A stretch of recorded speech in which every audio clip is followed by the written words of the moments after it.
This is also, the next one is also a piece from the work of Bialy. It's called Tourmaline, and it's an image that, if you look at it, it looks like the colors of a very gorgeous dawn, except when you look more closely, it's actually some kind of a very strange ceremonial costume.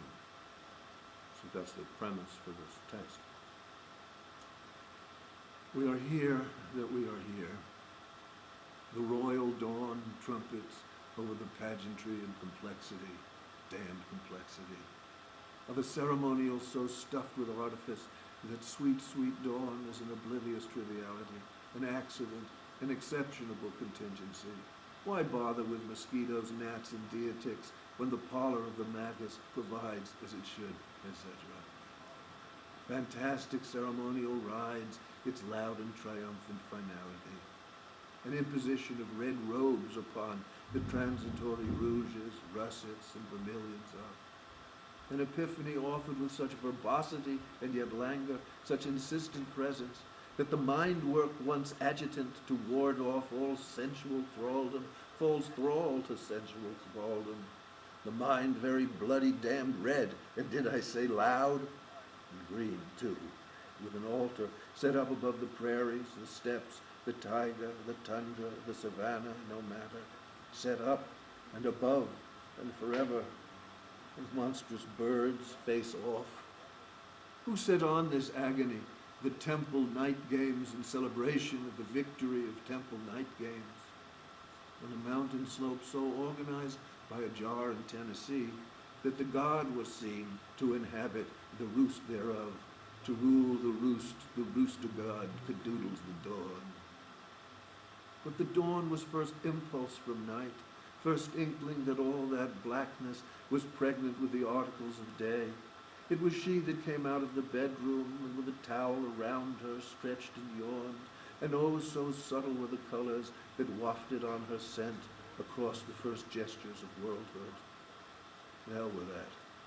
Let there be trumpets and the degeneration of kings into warlords and gang boss hoodlums, with residual intelligence at their black disposal, no longer held by anything at bay.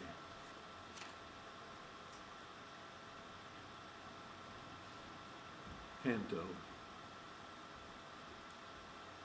How can I live before this inquiry flushed through the body resolves itself in light without remainder, and all detail flicker betwixt an essence that imparts itself by withholding itself, and an absence that withholds itself, imparting itself.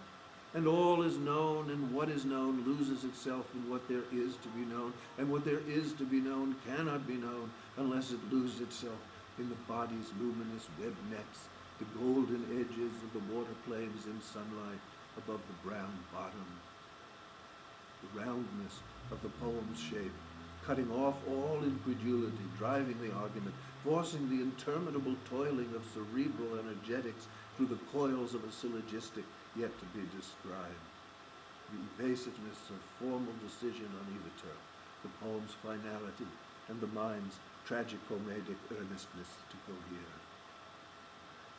And then went down in structures of proven stability but dubious source to the permutations of a shining sea, its artifacts and adventures, its islands of periphrasis, its tropical resource, and heard the rigorous music that withholds itself just beyond the ear of inquiry, so that the force that drives it cannot be brought to court, and these interminable soundings fill up the world phase.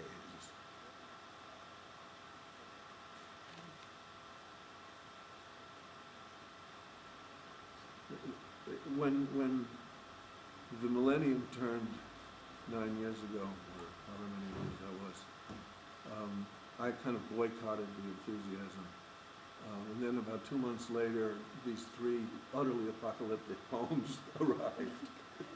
So the first one is called Pineal Matters, and for those who are conversant with esoteric studies, the pineal gland in the center of the head was believed for many, many years to be an inert organ that in recent years have been resuscitated by medical discovery. But the pineal gland was always a a factor in esoteric studies where by meditation on the centering in the head, it would become awake, and the awakening of that gland was said to be part of the enlightenment process. What kind of process? Enlightenment. Yes, you become light in the head. Pineal matters. Inside the marble, bauble, bead, or egg, spherical, spirit, pebble, bubble, bubblet, globule, tele, seed, or drop, all the geometries coil in the smoke snake of the ruby's asterism, all the possible configurations of apparency lie folded. And the globule has a face. It faces up. It looks up, takes light, knows sky. Forget about it. The machine got jiggled and the process went on tilt. You couldn't see the sky anymore. The possibilities took hold of you, made of you a path among themselves.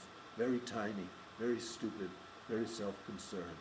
And the globule went blank, went black, shriveled up, and the doctors examined it and declared it had no function, no need to think about that, no need to feed the bauble with the light it craved so bad.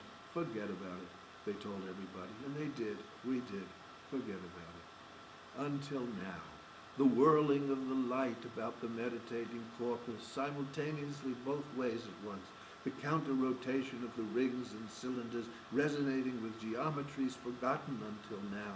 So transduce your care to another chronotopy altogether. The vectors of appetite talk, and spatiality grows mirthful. Spiring gyres converge, and Syrinx noises shoot into the one panophony of rapture. Rupture the catacombs of forgetfulness. Break open the decanters of the sky.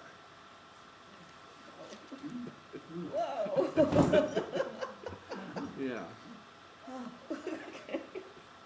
And sat down right on top of the flattened pyramid and waited for the surge. It came, and the grids convened, and the loathing ceased, and the lesion closed, and the imperturbable bottom advanced itself in a ceremony without ceremony. It was the end of every stiffness. The gestures were full and luminous, and instructed our movements with accompanying sonorities discerned by the open ear. All eyes were open too in a new way, no longer locking on the object they needed to look at with a seizure of grasping, but a smiling yet active embrace of the visible panoplies. Horizon, atmosphere, depth, and pulsation of being together beneath the sweep and rapture of a seeing that need not gaze. That's still part of the... Well, it's the second of these three apocalyptic. The third one has a separate title, Set Speaks. If you know Egyptian mythology, Set is the bad guy. He cuts up Cyrus, and there's a lot of esoteric lore surrounding Set, whether he really is a bad guy. So, Yeah, principle of destruction and fire. yeah. In this one, he has a kind of Saturnian function, but I'll cut you up or down.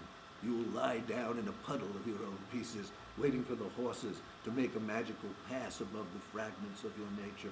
Find all of them, however randomly distributed, among the sundry attitudes and thought forms that distracted you.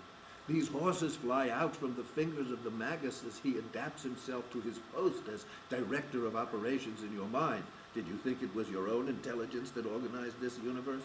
Gave direction to each movement of the practice and the flows rising from hidden, frozen, stuck spots, long time dead or numb terrain. The body is the earth, and whole populations lie in mortuary slumber. They don't even know they are waiting for anything, but every dream contains a whistle. And when the magus blows it, some fragment of your being awakens just long enough to flash upon the whole from which it long ago had blown away. Okay. Aren't you happy?